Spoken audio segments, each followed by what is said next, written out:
નમસ્કાર દર્શક મિત્રો, નયા ભારત ન્યૂઝમાં તમારું હાર્દિક સ્વાગત છે। હું છું મંશ્રી શેરબાનુ। ચાકુ છુરી તેજ કરાલોની સાદ પાડતા ખખડધજ સાયકલ પાછળના વ્હીલ સાથે દોરી ઉપરના ભાગે પથ્થરની એમરી જોડી સાયકલ સ્ટેન્ડ પર ઊભી રાખી સાયકલના પેડલ મારી ચાકુ કાતર તેજ કરવાનો વ્યવસાય કરતા ગરીબ શ્રમજીવીઓ ડભોઈ શહેર તાલુકામાં રોજગાર મેળવી પરિવારનું જીવન નિર્વાહ કરી રહ્યા છે। ત્યારે સરકારની સહાય આવા જરૂરિયાતમંદો સુધી પહોંચી નથી તે એક અત્યંત અગત્યનો પ્રશ્ન છે। રોજિંદા રસોઈમાં શાકભાજીનું સ્થાન મોખરાનું છે। લીલા શાકભાજીમાં બટાકા, ડુંગળી, મૂળા જેવા શાક બનાવવા પાણીથી સ્વચ્છ કરી ટુકડાના રૂપમાં સમારવામાં આવે તે માટે છરી ચાકુની જરૂર પડતી હોય છે।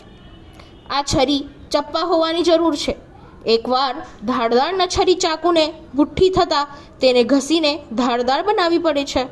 સામાન્ય રીતે ચાકુ કાતર ઘસવા માટે ઉપયોગમાં લેવાય છે।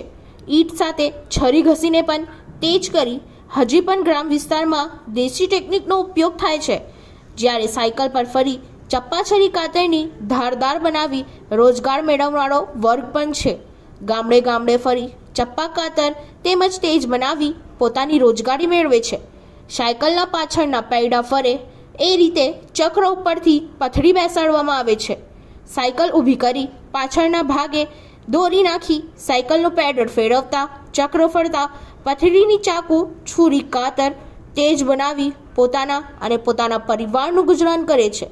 શહેર વિસ્તારમાં ઇલેક્ટ્રિક મોટર સાથે જોડેલી અમેરી પથ્થરના ઉપયોગથી ધાર તેજ બનાવાય છે।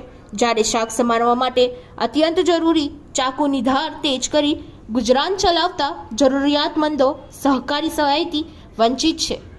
ત્યાં વિચરતી જતી જાતિના લોકો સહાય કરી તેમને પગભર કરવા તાતી જરૂરિયાત છે।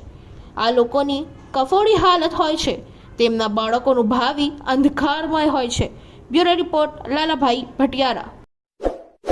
इस वीडियो को लाइक करें, हमारे चैनल को सब्सक्राइब कर बेल आइकन जरूर प्रेस करें